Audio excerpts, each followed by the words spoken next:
Abraham taat sepenuhnya, taat total terhadap apa yang menjadi rencana dan kehendak Allah dalam hidupnya dan bagi masa depannya. Antifon pembuka. Hatiku bergembira karena Engkau menyelamatkan daku.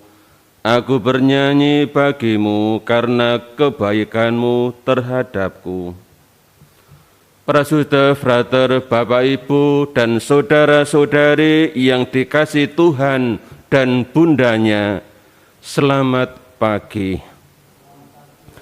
Hari ini adalah hari Sabtu terakhir di bulan Januari, dan perayaan Ekaristi pagi ini menggunakan rumus votif untuk menghormati Santa Perawan Maria pada hari Sabtu dalam masa biasa dengan tema Santa Maria Bunda Iman. Mari kita persiapkan hati kita memohon kerahiman Allah agar iman akan Dia, akan Yesus Putranya terus-menerus dimurnikan dan kita semakin mampu belajar taat kepada Yesus Sang Guru. Marilah berdoa. Allah Bapa yang Maha Kuasa dan Kekal, Engkau telah memenuhi hati Santa Perawan Maria dengan rahmat-Mu, sehingga ia menjadi kediaman yang pantas bagi Roh Kudus. Semoga berkat jasa dan doa restunya, kami pun diterima dalam bait kemuliaan-Mu. Dengan pengantaran Yesus Kristus Putra-Mu Tuhan kami, yang hidup dan bersatu dengan Engkau dan Roh Kudus, Allah sepanjang segala masa. Pembacaan dari surat kepada orang Ibrani. Saudara-saudara, iman adalah dasar dari segala yang kita harapkan dan bukti dari segala yang tidak kita lihat. Sebab oleh imanlah telah diberikan kesaksian kepada nenek moyang kita. Karena iman, Abraham taat ketika ia dipanggil untuk berangkat ke negeri yang akan diterimanya menjadi milik pusakanya. Ia berangkat tanpa mengetahui tempat yang ia tuju.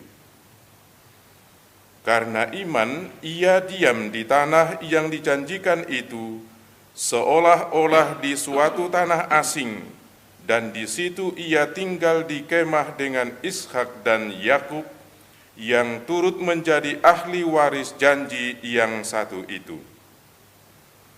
Sebab ia menanti-nantikan kota yang beralas kokoh, yang dirancang dan dibangun oleh Allah sendiri. Karena iman pula, Abraham dan Sarah beroleh kekuatan untuk menurunkan anak cucu, walaupun usianya sudah lewat, karena ia yakin bahwa Dia yang memberikan janji itu setia. Itulah sebabnya dari satu orang yang malahan telah mati pucuk, terpancar keturunan besar, seperti bintang di langit atau pasir di tepi laut, yang tidak terhitung banyaknya. Dalam iman mereka semua telah mati, sebagai orang yang tidak memperoleh apa yang dijanjikan itu, tetapi hanya dari jauh mereka melihatnya. Mereka melambai-lambai kepadanya dan mengakui bahwa mereka adalah orang asing dan pendatang di bumi ini. Sebab mereka yang berkata demikian menyatakan bahwa mereka dengan rindu mencari suatu tanah air. Andai kata dalam hal itu mereka ingat akan tanah asal yang telah mereka tinggalkan, maka mereka cukup mempunyai kesempatan untuk pulang ke sana. Tetapi yang mereka rindukan adalah tanah air yang lebih baik, yaitu tanah air surgawi. Sebab itu Allah tidak malu disebut Allah mereka, karena Ia telah mempersiapkan sebuah kota bagi mereka. Karena iman, Abraham rela mempersembahkan Ishak tatkala ia dicobai. Ia yang telah menerima janji itu, rela mempersembahkan anaknya yang tunggal, walaupun kepadanya telah dikatakan, keturunan yang berasal dari Ishaklah yang akan disebut keturunanmu. Abraham percaya bahwa Allah berkuasa membangkitkan orang sekalipun mereka sudah mati. Dan dari sana ia seakan-akan telah menerimanya kembali. Demikianlah sabda Tuhan. Syukur kepada Allah. Terpujilah Tuhan Allah Israel, sebab Ia telah mengunjungi dan membebaskan umat-Nya. Terpujilah Tuhan Allah Israel, sebab Ia telah mengunjungi dan membebaskan umat-Nya. Ia mengangkat bagi kita seorang penyelamat yang gagah perkasa, putra Daud hamba-Nya, seperti dijanjikannya dari sedia kala dengan perantaraan para nabinya yang kudus.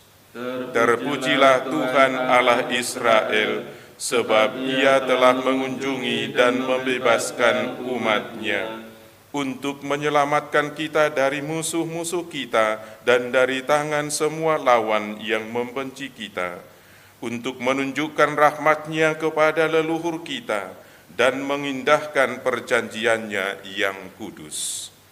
Terpujilah Tuhan Allah Israel, sebab Ia telah mengunjungi dan membebaskan umat-Nya.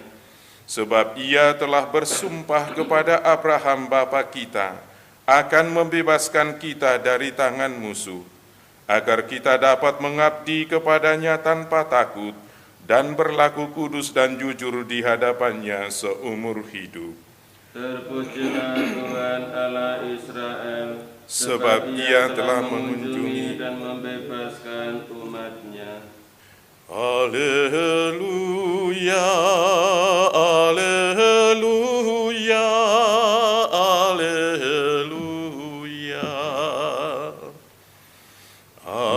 Alleluia,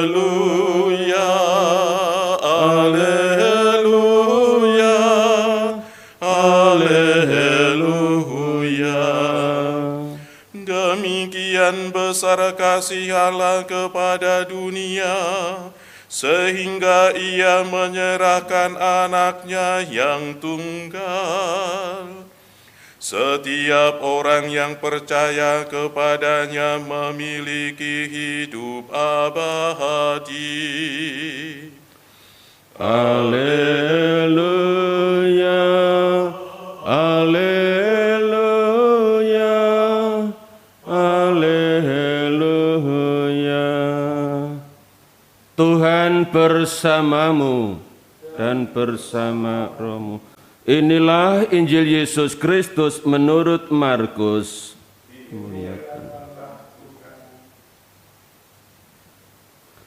Pada suatu hari, ketika hari sudah petang, Yesus berkata kepada murid-murid-Nya, "Marilah kita bertolak ke seberang." Mereka meninggalkan orang banyak yang ada di sana, lalu bertolak dan membawa Yesus dalam perahu itu di mana Ia telah duduk. Dan perahu-perahu lain pun menyertai Dia. Lalu mengamuklah taufan yang sangat dahsyat, dan ombak menyembur masuk ke dalam perahu, sehingga perahu itu mulai penuh dengan air. Pada waktu itu, Yesus sedang tidur di buritan di sebuah tilam. Maka murid-murid membangunkan Yesus dan berkata kepadanya, "Guru, Engkau tidak peduli kalau kita binasa?" Yesus pun bangun, menghardik angin itu dan berkata kepada danau, "Diam, tenanglah." Lalu angin itu reda dan danau pun menjadi teduh sekali. Lalu Yesus berkata kepada murid-muridnya, "Mengapa kamu begitu takut? Mengapa kamu tidak percaya?" Mereka menjadi sangat takut dan berkata seorang kepada yang lain, "Siapakah gerangan orang ini? Angin dan danau pun taat kepadanya." Demikianlah Injil Tuhan. Saudara-saudari yang dikasihi Tuhan, ketaatan adalah sebuah keutamaan yang bisa dimiliki oleh siapapun. Dalam Injil kita melihat bahwa angin dan danau pun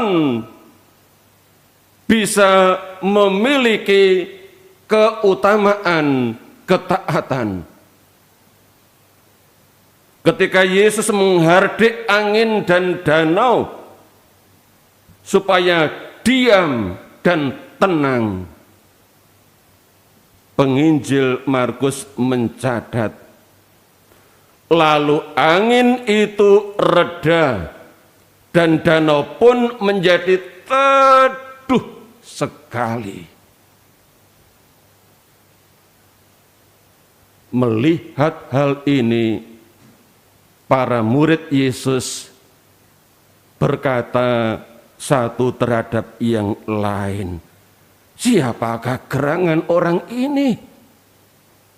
Angin dan danau pun taat kepadanya."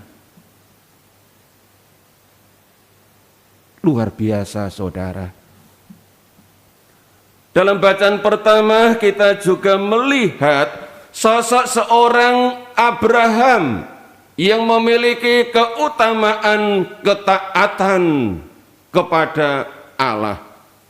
Ibrani bab 11 ayat 8 menyebut demikian. Karena iman Abraham taat ketika ia dipanggil untuk berangkat ke negeri yang akan diterimanya menjadi milik pusakanya dan seterusnya. Abraham taat sepenuhnya, taat total terhadap apa yang menjadi rencana dan kehendak Allah dalam hidupnya dan bagi masa depannya. Saudara-saudari yang dikasihi Tuhan, Bunda Maria juga sosok seorang yang memiliki keutamaan ketaatan. Bagi Maria, ketaatan adalah sebuah keutamaan yang sangat dicintainya, yang sangat dikaguminya, dan sangat dihayati dalam hidupnya. Maka ketika malaikat Gabriel menampakkan diri kepadanya dan menyampaikan apa yang menjadi rencana dan kehendak Allah atas dia untuk menjadi seorang ibu bagi seorang penebus dunia, akhirnya Bunda Maria mengatakan, "Aku ini hamba Tuhan, terjadilah padaku menurut perkataanmu itu." Maria taat total kepada Allah dan kehendaknya. Maka saudara-saudari yang dikasihi Tuhan, mari kita membiarkan diri untuk dituntun, dibimbing oleh Bunda Maria. Sebab dalam hari-hari hidup kita menempuh apa yang disebut dengan jalan iman, jalan ketaatan yang mengantar kita kepada keselamatan. Amin. Marilah berdoa. Allah Bapa yang Maha Pengasih, pada peringatan Bunda Putramu kami Kau perkenankan ikut serta dalam penebusan kekal. Penuhilah kami dengan rahmat-Mu agar penyelamatan-Mu semakin kami rasakan, terlebih berkat ketaatan kami kepadanya sepanjang hidup kami. Semoga dengan bimbingan Bunda Maria, kami terus belajar menjadi taat kepada kehendak-Mu dengan pengantaran Kristus Tuhan kami.